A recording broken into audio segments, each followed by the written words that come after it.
Welcome to part 2 of the ice house furnace install. If you haven't seen part 1, you should be able to click right up here. Make sure you get all the initial information, but we'll go through the ducting and all the work we did here. I know ice fishing season's coming up, so everyone needs to stay warm somehow. So back to the video.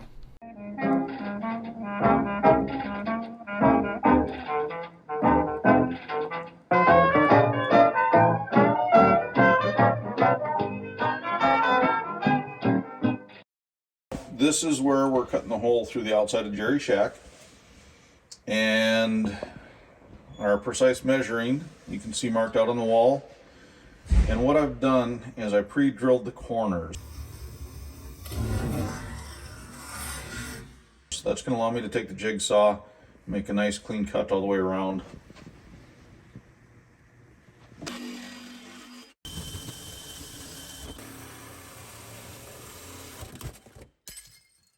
Okay, so one thing about these fish houses, now this is a manufactured fish house, and what they've done is they've put a vapor barrier around the outside, Tyvek. If anybody's familiar with house construction, Tyvek's a vapor barrier they put on the outside of a house.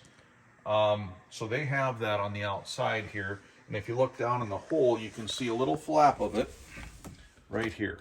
Okay, it's a fiberglass reinforced plastic that the whole purpose of that is so that moisture condensation isn't supposed to get between inside the wall, start rotting the wood out. Doing something like this, obviously it's impossible for us to go in, put that back together the way it is. Best thing that we have going for us right now is, well, not this piece of tape because I just screwed it up, but we have a whole roll of it here, but duct tape. So what I'm going to do is I'm just going to seal that hole up with duct tape, fill the insulation, and then we'll be able to cap the inside of the wall and the outside of the wall and seal it up as best we can. Now on the inside of the wall, what I'm also going to be doing is I'm going to caulk around, and this is more for air, not to get through, not moisture, but I'm going to caulk around the outside of the hole, and we just cut a little piece of plywood, put screws in because it's still not easy for a fat boy to get in there.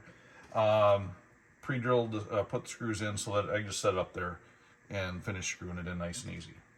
So there, that's what we're doing here. After we got our holes cut, this is just everything fit in place. We haven't securely mounted anything yet, but so far it looks to be a success. But yeah, first part of the project's done. We'll get the propane line hooked up here in just a bit, and the thermostat, but project's going along nicely. We're going to probably move this down over to there, because what we're going to do is with these, they don't get a lot of air to the back of the shack. So we're actually going to take and make a furnace duct out of cedar. We're going to insulate the back side of it so we're not losing all that heat out of the wall. But then duct this back will have a heat register here. We'll have one in the back. That way it more evenly distributes the heat through the house, and hopefully make it so this one doesn't have to get used at all. So what our plan of attack is going to be is we're going to take some dryer ducting, 4-inch, and we're going to cut a hole through the wall over there, and we're going to run it along the floor. We're going to wrap the piping with some insulated wrap, and then make one spot in the bathroom that's going to be a radiant heat. But this way we're going to try to get that furnace to direct that heat through the bathroom a lot faster. We don't want to get the bathroom too hot.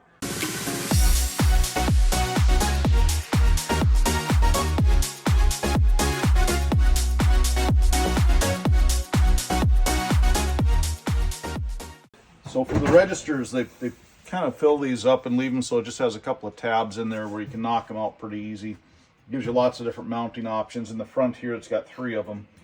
So we took that one out, which is back here, and you can get these little adapters online pretty cheap. This one is off the old furnace, so we didn't have to bother that way. But it just kind of goes in, inserts in place, and locks in place nicely, and then we can have our adapter off of that. Now our adjustable elbow that we have, this will give us the flexibility we need, that we should be able to get through the wall with that. So yeah, wish me luck.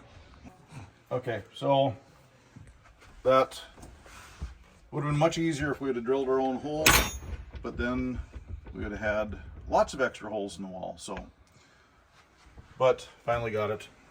A little more difficult because wrestling back in there, but yeah. No, you didn't put it in the wrong hole, right? I heard people don't like that. Okay, so we were talking about the ducting, hey Jer, talking about the ducting in here and how we had to remove it. This is where they had it running originally to get some heat out into the main area. And they had an external fan up there and everything, so that's all been eliminated. So here's a problem. We're getting ready to run our furnace ducting through, and we end up going right next to where the fuel line came through for the propane. Well, you can see I started a little pilot hole just to the upper right hand corner of that pilot, or the propane hole, and didn't figure that I was hoping there'd be enough meat on there to hold the hole saw, but there wasn't. So I'll show you a little trick that we're going to do to fix that. So all we need really is something to be able to hold this bit in place so that the 4-inch saw doesn't wobble all over. And now with an extra little bit of material, hopefully this 1/4 inch will be thick enough to hold on to it, but that should take care of it. We're hitting on the bottom in here, so now I gotta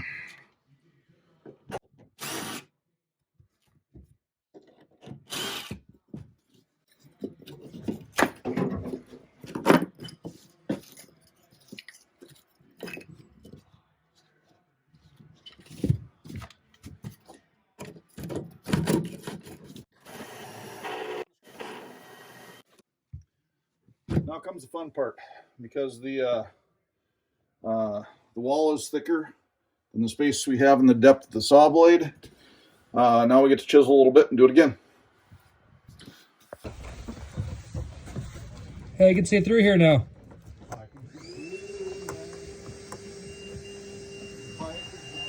Okay, so I'm supposed to be waiting for David to give me a thumbs up. That's not a thumb. There you go. So, we're getting to a point now where we're getting ready to finish this up. You can see we got the carpet cleaned out and all prepped. We've got our ducting all built, insulated, taped up.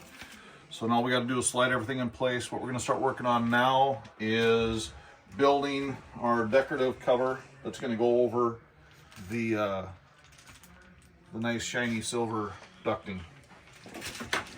But yeah, so it only shows a few seconds on video, but we've been working on this for the last 2 hours to get everything just right. Put it together, take it apart, put it together, and then cut some more because it's still too small. So yeah.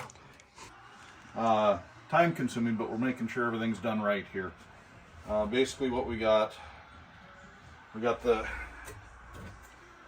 dryer vent pipe, which very flimsy but works real well. I got it wrapped in ducting insulation. It's about a 1/4 inch thick. You can see that's a foil looking stuff on there. Everything's taped, put together. We got our ledger boards there for cedar shelving around it.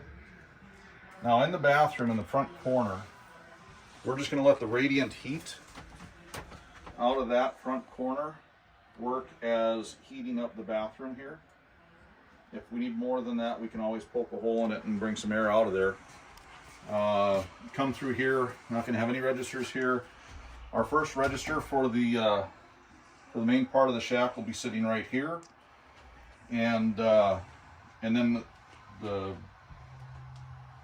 cedar railing is going to narrow down so we can make it past the fish holes, and we're going to have another register in the back.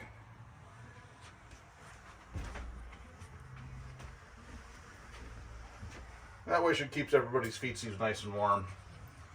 And so now it's time to cut some cedar.